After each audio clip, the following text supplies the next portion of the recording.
Bu dunyo tugab, qiyomat qoyim bo'lganidan keyin barcha insonlar so'roq savol, hisob-kitoblardan o'tib bo'lganlardan keyin mu'minlar farishtalar qurshovida jannat sari ketib bormoqdalar. Har bir ummatning oldida o'z payg'ambar uzoqdan juda ham xushbo'y, o'ta yoqimli muattar hid taralmoqda. U jannatning hidi.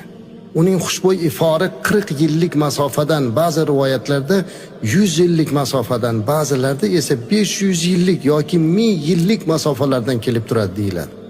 Tasavvur qiling, jannatga yetib borishga 1000 yil hali yo'l bor, lekin jannatning hidi kelib turadi, muattar hidi. Bu masofalarning har xilligi insonlarning amallariga ko'ra bo'lar ekan. Shunda insonlar bor ekanki, ular hatto 1000 yillik yo'ldan jannat hidini hidlar ekan.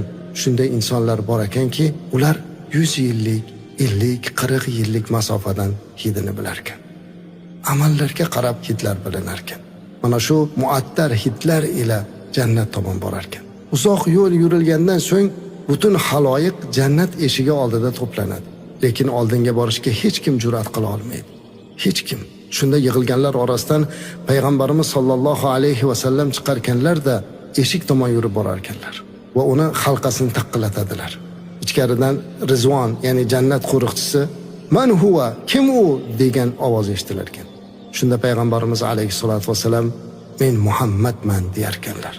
Rizvon, "Sizdan oldin birorta kishiga eshikni ochmaslikka buyurilgan edim" deyar ekan.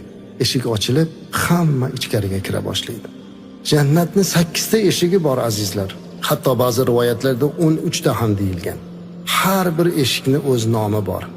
Kimki ahli namoz bo'lsa, Bobus salot degan eshigidan, ya'ni namoz eshigidan.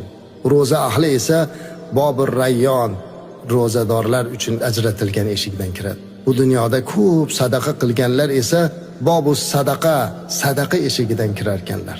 Ammo bilasizmi azizlar, mana shu hamma eshikdan u zotni ismi tilga olinadi.